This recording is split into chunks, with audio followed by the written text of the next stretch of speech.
ଆମର ନେତାମାନେ ନେତା କମ୍ ଅଭିନେତା ବେଶୀ।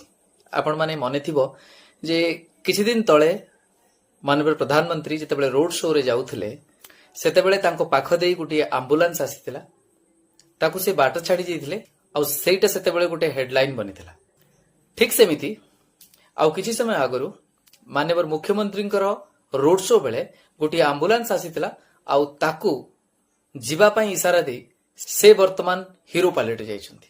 ସତେ ଯେମିତି ଅନ୍ୟ କୌଣସି ମୁଖ୍ୟମନ୍ତ୍ରୀ ସେଇ ଜାଗାରେ ଥିଲେ ବା ପ୍ରଧାନମନ୍ତ୍ରୀ ସେ ଜାଗାରେ ଥିଲେ ସେମାନେ କହିଥାନ୍ତେ ଯେ ଆମ୍ବୁଲାନ୍ସ ନ ଯାଉ, ଆମର ରୋଡ ଶୋ କମ୍ପ୍ଲିଟ ହଉ, ଆମ୍ବୁଲାନ୍ସ ଯିବ। ଏଇ ଯୋଉ ନାଟକବାଜି ବଡ ବଡ ନେତା ମାନଙ୍କର ଦେଖାଯାଉଛି, ସତେ ଯେମିତି ଲାଗୁଛି ଏମାନେ ରାଜନୀତି ଛାଡି ଅଭିନେତା ହେଇଗଲେ ଆମ ଓଡିଶା ରାଜ୍ୟକୁ ବି ପ୍ରଥମ ଓସ୍କାର ମିଳିଯିବ। ଆମେ ଅଭିନେତା ମାନଙ୍କର ଅଭିନୟ ଦେଖିବାକୁ ଭଲ ପାଉ, ରାଜନେତା ମାନଙ୍କର ଅଭିନୟ ନୁହେଁ।